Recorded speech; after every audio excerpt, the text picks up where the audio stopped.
My school's bullies tormented me for having autism, while their mom ran for PTA president on an anti-bullying platform, so I let them beat me up on election day and expose their hypocrisy in front of the entire school board. When I was in junior high, I stopped hanging out with the bullies in my class, so their ringleader Bryce told them to gang up on me. They never cared about me having autism before, but now they made it their favorite thing to mention. Bryce Scallywag and his friends would make exaggerated flapping motions whenever I walked by. Then it escalated to stealing my noise-canceling headphones and hiding them in trash cans. By January, they were shoving me into lockers and filming my meltdowns to post on the school meme page run by students. The first time it happened, I tried going to the guidance counselor. When I walked in, Mrs. Saratoga barely looked up from her computer. "Can I talk to Principal Williams about Bryce and his friends?" I was then interrupted by her looking up at me with this condescending smile. "I know exactly what you people do, always thinking that normal teenage interactions count as bullying, always looking for attention. I swear I thought she was pranking me, but then she handed me a brochure for communication skills and went back to filing her nails. I smiled, because I had an ace up my sleeve. Principal Williams was my dad, but her dismissal made me realize something. If the guidance counselor wouldn't believe me without proof, maybe my dad wouldn't either. He was always so careful about showing favoritism at school. That's when I hatched my plan. I started crying more visibly when they pushed me. I ate lunch alone in predictable spots where they could corner me. I accidentally walked down empty hallways when I knew they'd be there. I documented everything in a password-protected folder on my phone. Screenshots of the meme page, blurry recordings when I could manage it. Bryce got bolder. He went from shoving to actual punches. His sister Kayla would hold my arms while he'd practice his boxing moves on my stomach. His best friend Connor liked to dump my backpack in the toilet. They thought I was too scared and weak to tell anyone. But after a few weeks, I finally had enough evidence to tell my dad. That night, I felt like a kid waiting for Christmas morning, because I knew my dad would destroy them. I woke up before my alarm and strolled downstairs with a confidence I'd never felt before. My dad was already there, making pancakes with smiley faces like he used to when I was little. I sat down with a huge smile. "Hey, kiddo," he exclaimed. "I have something that I've been keeping from you," he said, flipping a pancake. "I'm in the process of retiring, and it should kick into place soon. They're making the announcement at school today." My fork stopped halfway to my mouth. He continued, practically bouncing with excitement. "With the retirement package, we can finally afford that Disney cruise you've always wanted. 7 whole days, just our family." I forced myself to smile and squeal about the cruise while my stomach dropped. Without Dad as principal, I had no nuclear option. My evidence meant nothing if he couldn't do anything about it. At school that day, I sat in the bathroom trying not to panic. Then I overheard Bryce and his friend talking by the sinks. "My mom's totally going to win the school board election. Her whole platform is about stopping bullying. She even got that news station to interview her." That's when it clicked. Mrs. Scallywag, Bryce's mom, was running for PTA president on an anti-bullying platform. The irony was so perfect, I almost laughed. The election was in 3 days. I spent those days being extra pathetic, extra vulnerable. On election day, I waited by the gym after school, knowing they always went there to vape. When Bryce saw me alone, his eyes lit up. "Look who's asking for it," he said, cracking his knuckles. Connor and 2 other guys formed a circle around me. I didn't fight back. Not when Bryce's fist connected with my eye. Not when Connor kicked my ribs. Not when they took turns seeing who could leave the biggest bruise. Instead, curled up and took it with a chaotic excitement pumping through my veins. They left me there when they got bored. I waited 10 minutes before limping towards the auditorium. My face was swelling. My ribs screamed with each breath, but I had a huge smile on my face. The whispers started immediately. People pointed at my black eye. Someone gasped. I walked straight to the front where the current board member sat. "Mrs. Scallywag says she'll protect kids like me," I said loudly enough for everyone to hear. "But her children Bryce and Kayla did this to me yesterday. Your son beat the crap out of me, Mrs. Scallywag." The auditorium erupted. Parents started talking over each other. Some people pulled out their phones, probably texting other parents or maybe even recording. Mrs. Henderson's face went from campaign smile to pure shock in about 2 seconds. Her perfectly applied lipstick suddenly looked garish against her pale face. She stood up immediately and accused me of lying and being dramatic. Her voice went shrill. She pointed out that kids with autism often misinterpret social situations. She actually said we don't understand social cues properly. Several parents murmured agreement. I could hear them whispering about how I probably just fell or something. One dad said kids these days are too sensitive. The assembly moderator, an older man with kind eyes, suggested postponing the election, but Mrs. Henderson insisted on proceeding. She said these were baseless accusations from a troubled student. She actually used air quotes when she said troubled. Her campaign manager whispered urgently in her ear, but she waved him off. I tried to show my phone evidence, but realized the school meme page had been deleted. My heart sank. I still had some screenshots, but they looked less convincing without the original source. My hands were shaking as I scrolled through my photos, trying to find the clearest ones. The screen was cracked from when Vincent had knocked it out of my hands last week. Mrs. Henderson won the election, though, by a smaller margin than expected. She got like 60% instead of the landslide everyone predicted. I stood there watching her give her victory speech about protecting all students while my eye throbbed. She thanked everyone for their trust and promised to make our school the safest in the district. Behind her, I could see Nicholas in the crowd, smirking at me. He made a subtle punching motion with his fist. The message was clear. This wasn't over. The next day at school was worse than I expected. Nicholas had already spread his version of events to everyone who would listen. He told people I was obsessed with him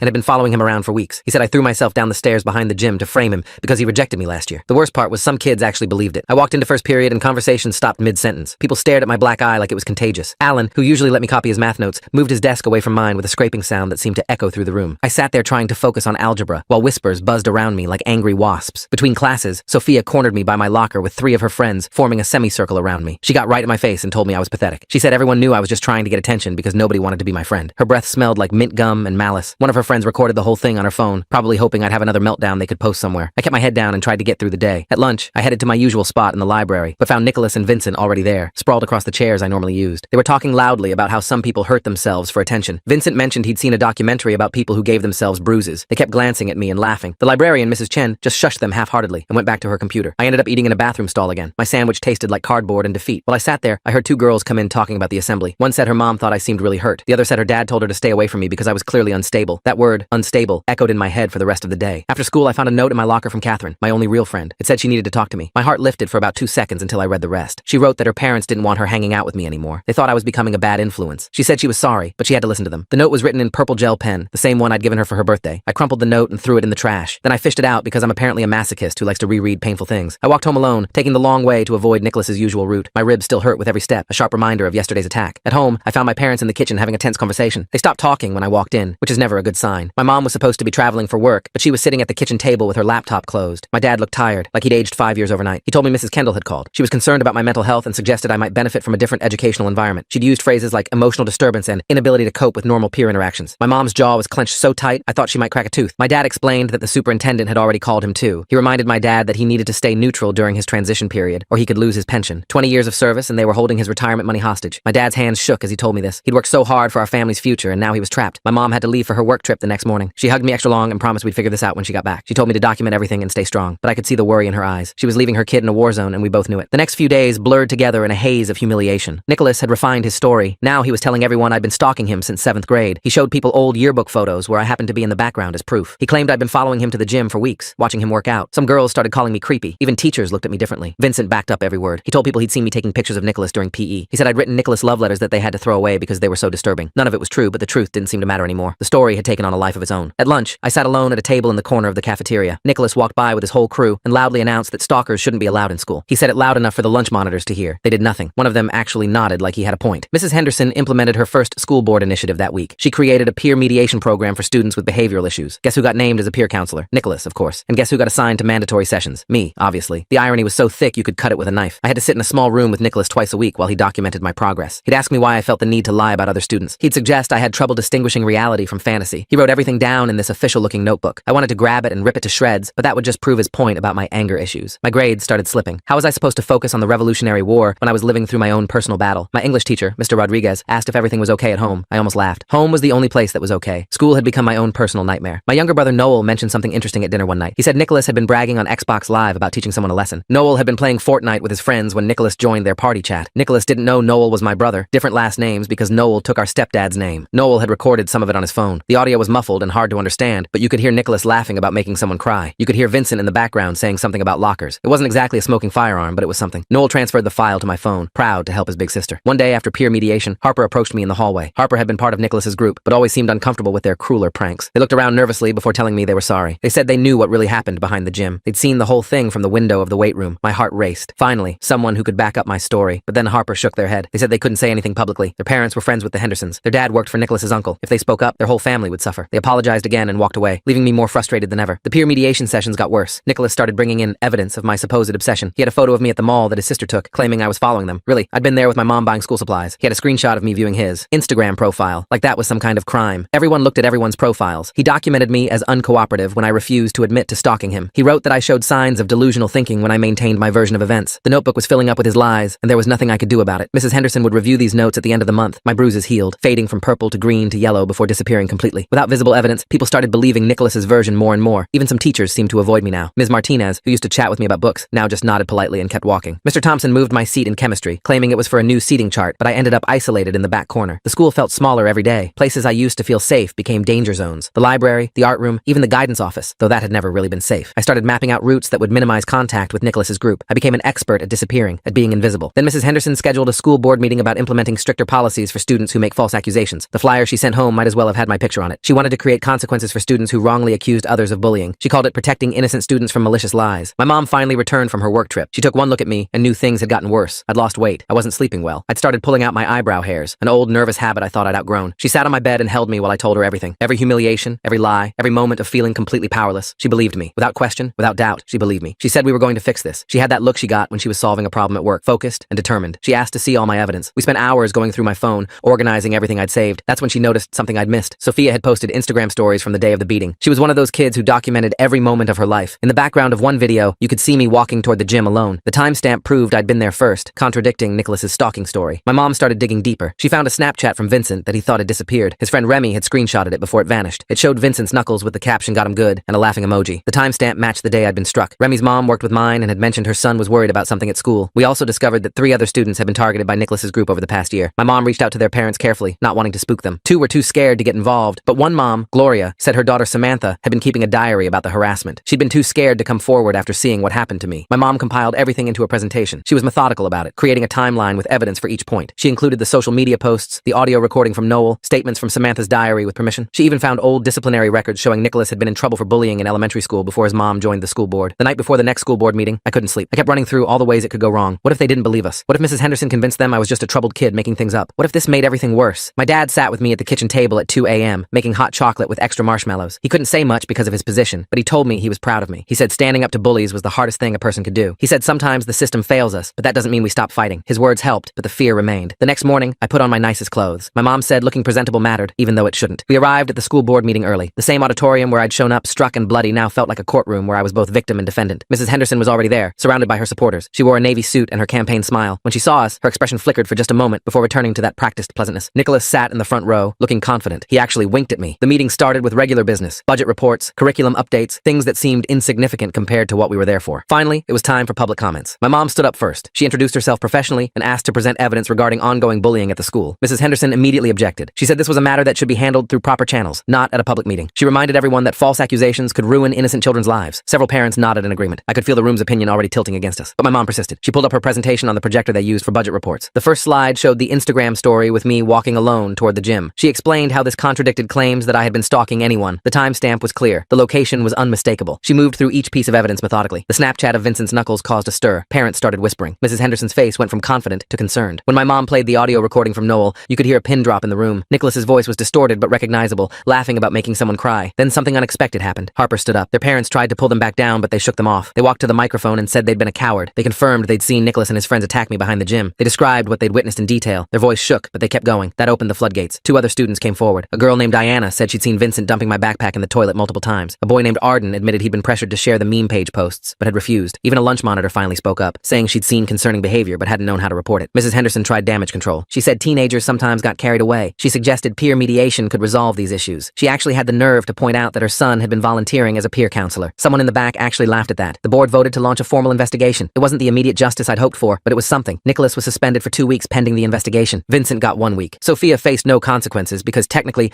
she hadn't been caught doing anything on school property. The injustice of that burned, but I tried to focus on the partial victory. Mrs. Kendall claimed she'd just been following protocol. She said she couldn't have known the situation was serious without proper documentation. She kept her job, but had to attend additional training on recognizing bullying. It felt like a slap on the wrist for someone who dismissed my pain so easily. My dad used his remaining time as principal to push through some anti-bullying policies. They weren't as strong as he wanted. The board watered them down significantly, but they included mandatory reporting procedures and consequences for staff who ignored bullying reports. It was his last act as principal, and I could see how much he wished he could do more. The investigation concluded that Nicholas had indeed engaged in bullying behavior. His permanent record would reflect this. He had to attend counseling and perform community service, but he remained at school. I'd see him in the hallways, more careful now, but still smirking when teachers weren't looking. Vincent transferred to a private school. His parents decided a fresh start was best. The Hendersons kept their social standing in the community. Mrs. Henderson remained on the school board. She pivoted her platform to focus on restorative justice and second chances. She gave interviews about how her family had learned and grown from the experience. Local news ate it up. The reformed bully's mom teaching others about compassion. My family made the decision to transfer me to Riverside High across town. It meant waking up an hour earlier and my mom driving me before work. But it also meant hallways where nobody knew my story. It meant teachers who didn't look at me with pity or suspicion. It meant a chance to just be a student again. On my last day at my old school, I cleaned out my locker one final time. Catherine was there, cleaning out hers a few lockers down. We made eye contact and she mouthed, "I'm sorry." I nodded and kept packing. Some friendships couldn't survive the pressure and I was learning to accept that. Nicholas passed by as I carried my last box to the car. He didn't say anything but made a subtle gesture with his fist. The message was clear. He'd won. He was still there, still popular, still protected by his mother's position. And I was the one leaving. But as I drove away with my mom, I realized something. I'd spoken up. I'd fought back. I'd refused to be silenced. At Riverside, I found my people. Kids who understood sensory overload and social struggles. Teachers who saw my autism as a difference, not a deficit. I joined the robotics club and discovered I was really good at coding. I made friends who liked me for who I was, not despite it. The nightmares about Nicholas faded, replaced by dreams about college and future possibilities. 6 months later, I heard through social media that 3 more students had come forward about Nicholas. His pattern of behavior was becoming impossible to ignore. Mrs. Henderson quietly stepped down from the school board, citing personal reasons. Nicholas finished high school with a reputation that followed him. Sometimes justice comes slowly, but it does come. I graduated from Riverside with honors. My dad, now happily retired and teaching part-time at the community college, cried at my graduation. My mom took approximately 1 million photos. Noel, now taller than me, whooped embarrassingly loud when they called my name. I walked across that stage knowing I'd survived something that tried to break me.